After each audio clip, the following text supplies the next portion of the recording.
বাংলাদেশে অব্যবস্থা জারি, প্রতিনিয়ত সেখান থেকে উঠে আসছে নিত্য নতুন খবর। এরই মাঝে আরও এক আপডেট পাওয়া যাচ্ছে। বিডি ডাইজেস্টের একটি প্রতিবেদন অনুযায়ী বাংলাদেশের সেনাবাহিনী, নৌবাহিনী এবং বিমান বাহিনীর প্রধান সহ বেশ কয়েকজন ঊর্ধ্বতন জেনারেল ও লেফটেন্যান্ট জেনারেল 2রা জুন হজ পালনের উদ্দেশ্যে সৌদি আরবের মক্কার উদ্দেশ্যে যাত্রা করছেন। এই অস্বাভাবিক ঘটনা জাতীয় নিরাপত্তা এবং সামরিক নেতৃত্বের ধারাবাহিকতা নিয়ে বিতর্ক ও উদ্বেগ তৈরি করছে। সেনাবাহিনীর প্রধান জেনারেল ওয়াকারুজ্জামান, নৌবাহিনীর প্রধান এবং কয়েকজন ঊর্ধ্বতন জেনারেল ও লেফটেন্যান্ট জেনারেল এই হজ যাত্রায় অংশ নিচ্ছেন। সাম্প্রতিক সময়ে সীমান্তে উত্তেজনা এবং রাখাইন করিডোরে নিয়ে আলোচনার মধ্যে এই হজ যাত্রা বিশেষভাবে উল্লেখযোগ্য। সামাজিক যোগাযোগ মাধ্যমে এই ঘটনা নিয়ে তীব্র আলোচনা শুরু হয়ে গিয়েছে, যেখানে অনেকে এই সময় সামরিক নেতৃত্বের অনুপস্থিতি নিয়ে প্রশ্ন তুলছেন। এক্স হ্যান্ডেলের একটি পোস্টে জানা যাচ্ছে যে সেনা, নৌবাহিনী এবং বিমান বাহিনীর প্রধান সহ 9 জন ঊর্ধ্বতন সামরিক কর্মকর্তা একসঙ্গে হজে যাচ্ছেন। এটি জাতীয় নিরাপত্তার জন্য ঝুঁকিপূর্ণ হতে পারে। তার এই পোস্টটি অনেকের মধ্যে উদ্বেগ বাড়াচ্ছে, বিশেষ করে যখন সীমান্তে মানবিক করিডোর নিয়ে গুজব চলছে। অন্যদিকে কেউ কেউ এই ঘটনাকে সামরিক নেতৃত্বের ধর্মীয় অধিকার এবং ব্যক্তিগত বিশ্বাসের প্রতি শ্রদ্ধা হিসেবেও দেখছেন। তবে সমালোচকরা মনে করছেন যে এই সময় দেশের শীর্ষ সামরিক নেতৃত্বের একযোগে অনুপস্থিতি জাতীয় নিরাপত্তার জন্য ঝুঁকি তৈরি করতে পারে, বিশেষ করে যখন দেশ রাজনৈতিক ও অর্থনৈতিক অনিশ্চয়তার মধ্যে দিয়ে যাচ্ছে। সেনাবাহিনীর একজন মুখপাত্র জানিয়েছেন, সামরিক নেতৃত্বের হজে অংশগ্রহণ একটি ব্যক্তিগত ধর্মীয় কার্যক্রম, তবে জাতীয় নিরাপত্তার বিষয়ে কোনো ঝুঁকি এড়াতে সব ধরনের ব্যবস্থা নেওয়া হয়েছে। তিনি আরও বলছেন, অস্থায়ীভাবে দায়িত্বপ্রাপ্ত কর্মকর্তারা সামরিক কার্যক্রম পরিচালনা করবেন। আর এই নিয়ে কিন্তু রীতিমতন একটা মিশ্র প্রতিক্রিয়া দেখা গিয়েছে। এই নিয়ে একটি রিপোর্ট দেখাবো আপনাদের। কত দ্রুত যে এই মুহূর্তে বাংলাদেশের ভেতরে পট পরিবর্তন হচ্ছে তার বলার অপেক্ষা রাখে না। কখনো ইস্তফা নাটক, আবার কখনো বা দেশ ছেড়ে পালানোর নাটক, কখনো বা বিমানবন্দর ঘিরে ফেলা হচ্ছে, রাস্তায় নামছে শয়ে শয়ে সেনা, পুলিশ।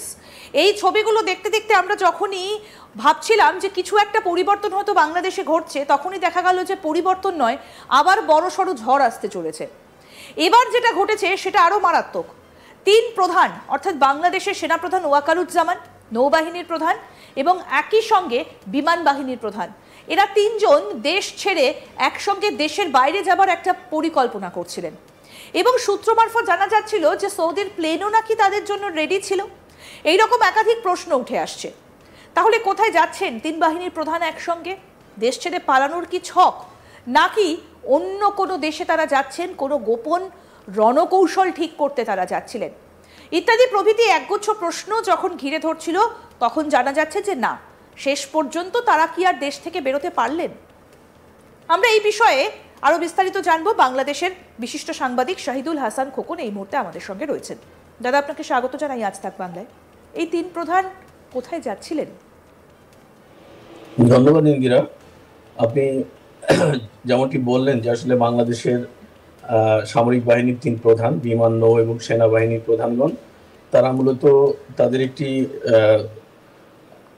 হজ ব্রত পালনের উদ্দেশ্যে তাদের সৌদি আরবে যাওয়ার কথা ছিলেন একসঙ্গে। এখানে একসঙ্গে 3 জন সামরিক বাহিনীর 3 প্রধান কেন হজে যাচ্ছিলেন, এখানে কি প্রশ্ন আসতে পারে। অ্যাকচুয়ালি সামরিক বাহিনীর যে 3 জন প্রধান বর্তমানে রয়েছেন, এরা মূলত আপনার 3 জন ব্যাচমেট এবং তারা ভালো 3 জন বন্ধু। তো ধর্মীয়ভাবে মুসলমানদের জন্য হজ ব্রত পালন একটি অন্যতম বিষয়।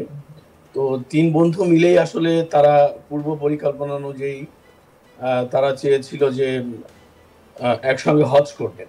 কিন্তু বাংলাদেশের যে বর্তমান পরিস্থিতি চলছে, যে পরিস্থিতিতে আসলে আমরা যতটুকু শুনতে পাচ্ছি, দেখতে পাচ্ছি যে বাংলাদেশের যারা এখন অন্তর্বর্তীকালীন সরকারের নেতৃত্ব দিচ্ছে, ডক্টর মোহাম্মদ ইউনূস এবং তার প্রশাসনে যারা রয়েছেন, তাদের সঙ্গে সেনা প্রধানের একটি মতবিরোধ, বা সামরিক বাহিনীর সঙ্গে তার একটা মতবিরোধ রয়েছে, বিশেষ করে মায়ানমার সীমান্তে একটি করিডোর ইস্যুকে কেন্দ্র করে, যেটি প্রকাশ করেছেন সেনাপ্রধান ওয়াকারুজ্জামান নিজেই কয়েকদিন আগে তার অফিসার্স অ্যাড্রেস, এবং সেখান থেকে তিনি তার অফিসাররাও পরে সে বিষয়ে অনেক কথা বলেছেন। যে বিষয়গুলো থেকে আমরা জানতে পেরেছি যে আসলে বাংলাদেশ সেনাবাহিনী এবং অন্তর্বর্তীকালীন সরকার দুজনদের মধ্যে কিছু ইস্যু নিয়ে মতবিরোধ চলছে, যে মতবিরোধের কারণে বাংলাদেশের পরিস্থিতি অনেকটা উৎকণ্ঠাজনক এবং উদ্বেগজনকও বটে। সেই উদ্বেগের মধ্যে তিন বাহিনী প্রধান যখন দেশ ছেড়ে উমরা ব্রত, একটি হজ ব্রত পালন করার জন্য যেতে চেয়েছিলেন, তখন একটা আশঙ্কা তৈরি হয় যে তাহলে এই তিন বাহিনী প্রধান যদি একসঙ্গে দেশ ছেড়ে চলে যান, তারা কি আদৌ ফিরবেন কিনা, তাদেরকে ফিরতে দেওয়া হবে কিনা, তাহলে কি ইউনূস মাঠ খালি করে দেবেন কিনা, সেরকম একটা জল্পনা কল্পনা চলছিল কয়েকদিন ধরে। কিন্তু হঠাৎ করেই আমরা গত দুদিন আগে শুনতে পেরেছি যে না, আপাতত নৌ এবং সেনাবাহিনী প্রধান ওনারা হজব্রত পালন করতে যাচ্ছেন না, শুধুমাত্র বিমান বাহিনী প্রধান উনি হয়তো যাচ্ছেন। তো এটি মূলত কারণ। সৌদি আরবে যাওয়ার অন্য কোনো কারণ আছে বলে আমার জানা নেই। শুধু তারা যে তিন বন্ধু বা তিন ব্যাচমেট, তিন বাহিনী প্রধান তারা একসঙ্গে হজ করবেন, এরকম একটি বিষয়ই আসলে আলোচনা ছিল এবং সেটি অনেকটা সত্য। কিন্তু তিনজনেই কেন একসঙ্গে যাবেন? যদি হজ করতেই বা যান, তাহলে সেক্ষেত্রে তিনজনই বা কেন একসঙ্গে যাবেন যখন দেশে এই ধরনের একটা পরিস্থিতির সৃষ্টি হয়েছে? এটা কি অন্যরকম কোনো প্ল্যান হজের পেছনে আসলে, নাকি এটাকে যদি একটু অন্যরকম ভাবে আমরা ব্যাখ্যা করি যে বিভিন্ন সময় তো বিভিন্ন দেশে যাচ্ছেন ওয়াকারুজ্জামান, কখনো রাশিয়ায় যাচ্ছেন, কখনো চীনে যাবার প্ল্যান করছেন, কখনো আফ্রিকাতে যাচ্ছেন, সেই রকম ভাবে বাইরে গিয়ে কি কোনো রকম কোনো প্ল্যান বা ছক কষবেন বলে কিছু জানা যাচ্ছে? এটা আসলে আমি তো বললামই, তারা খুব ভালো বন্ধু তিনজনই, এবং তিনজনই এই তিন বাহিনীর প্রধান তিনজন একই ব্যাচে। বাংলাদেশের যে সামরিক বাহিনীতে ভর্তি প্রক্রিয়া হয়, এই প্রক্রিয়া ওনারা একই ব্যাচের কর্মকর্তা, সুতরাং মধ্যে ওনাদের মধ্যে একটা ভালো বন্ধুত্ব রয়েছে। আর আপনি হজ সম্পর্কে যদি জেনে থাকেন তাহলে জানবেন যে হজের ব্যাপারটা আসলে হুট করে হয় না, এটা আগে থেকেই নির্ধারণ করা হয়, কারণ এটি প্রতি বছর একবারই হয়। তো এটি তাদের একটা পূর্ব পরিকল্পিত বা পূর্ব পরিকল্পনা অনুযায়ী একটি স্বপ্নের ব্যাপারও থাকে। মানুষের যে হজ করতে যাব, তীর্থ করতে যাব, এটা তো একটা স্বপ্নের ব্যাপার থাকে বা একটা প্রতিজ্ঞার ব্যাপার থাকে। তো এটি আকস্মিক হয়নি, এটি আসলে পুরনো ইস্যু ছিল। কিন্তু যেহেতু দেশের এই অস্থিতিশীল পরিবেশ, একটা অস্থিরতা চলছে, সেই জন্যই বিষয়টি আসলে একবারে আলোচনায় এসেছে।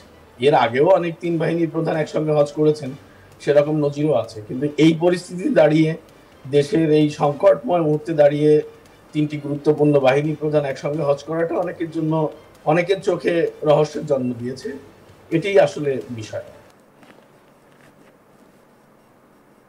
সমস্ত খবরের আপডেটের জন্য আপনাদের নজর থাকুক আজ তাক বাংলায়। চ্যানেলটিকে সাবস্ক্রাইব করবেন, নোটিফিকেশন পেতে বেল আইকনে ক্লিক করবেন, ফলো করতে ভুলবেন না আজ তাক বাংলার হোয়াটসঅ্যাপ চ্যানেলও।